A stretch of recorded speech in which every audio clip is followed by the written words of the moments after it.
Good morning, everybody. So, yesterday I shared a video or whatever, a TikTok about everything happening for a reason and it helping us through our journey in this lifetime. And today I want to focus more so on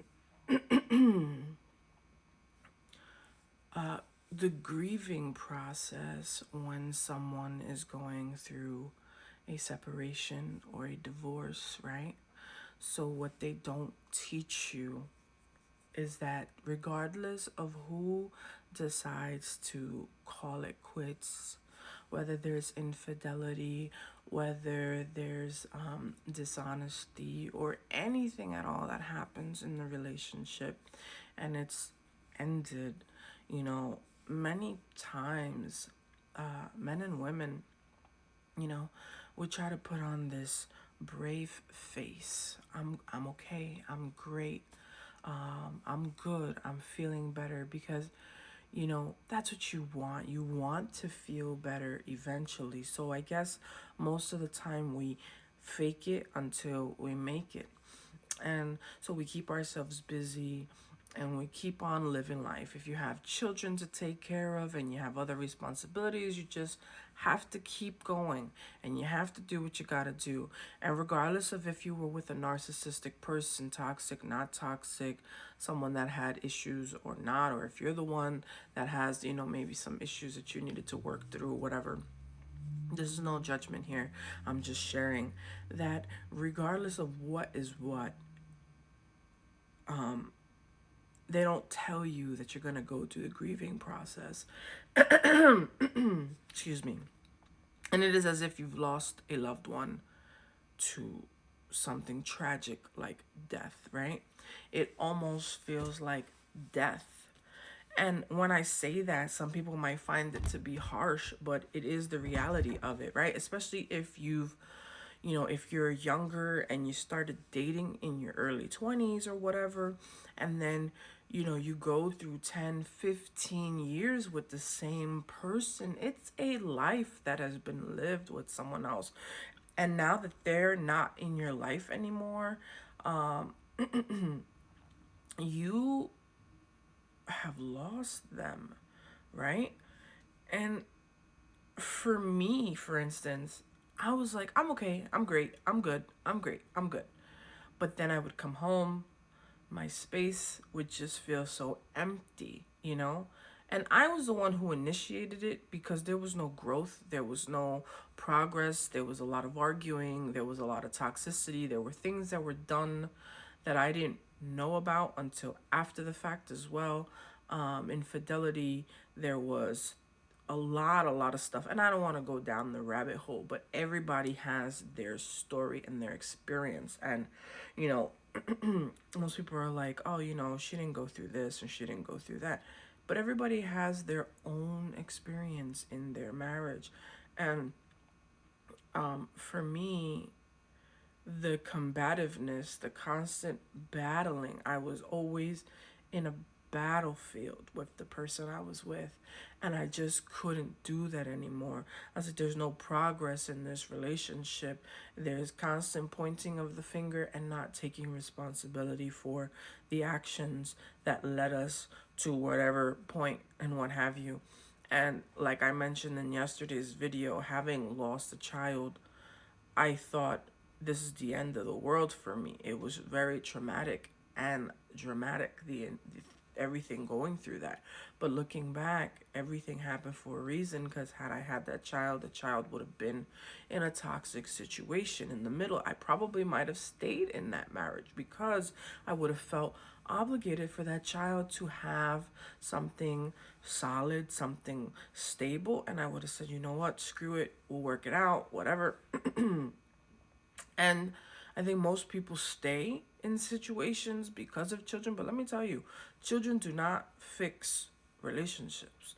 And children also can cause strain in a relationship. For example, if you're trying to have a child and there is infertility, and you have to go through IVF, and you have to go through all these different things, that can cause such a burden in a relationship, especially if you don't have someone that is supportive. You can struggle going through that. So any of you that have gone through that too, and that led to a separation or divorce or any other craziness that it may have caused as an effect, a ripple effect of everything else going on, it's not easy.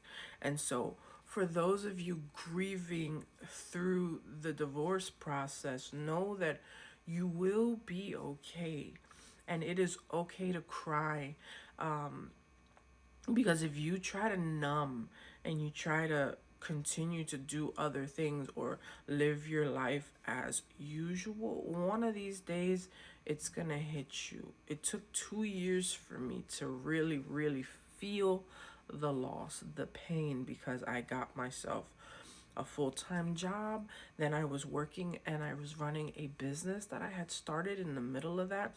Then the pandemic hit and I was all over the place. Then I had been back to school for real estate. And in the midst of all that, I had my loved one get very sick with cancer. And our family, everyone was taking care of her and helping to make sure she was comfortable and she was okay. And that was traumatic. So I did not have the time to wallow in my sorrow or to feel the pain of going through that divorce. And so even though I was the reason, I said this is not working out, it doesn't mean that I was a robot and I didn't have any feelings. I just didn't want to feel. So I had so much else going on around me. I didn't want to face the reality that this had ended. And we had tried to work things out in between. We kept meeting and hanging and trying to see what we could do to make it work. And it just didn't feel right to me. And, not to mention, I didn't want to struggle with infertility anymore and force my body to have a child with someone that stressed me out. No longer I felt confident in as a partner that was going to be faithful, honest, loyal, all those things that are very important. I said, I can't put myself through all of this to have a child, to make someone happy that isn't making me happy. And I wasn't happy because I had changed who I was. I was no longer the person. And I remember people telling me, oh my gosh, you look radiant. You're glowing. You're a different person now, Em. Like, wow. And I didn't realize that I had been in such a funk for so many years. I was unrecognizable to myself even.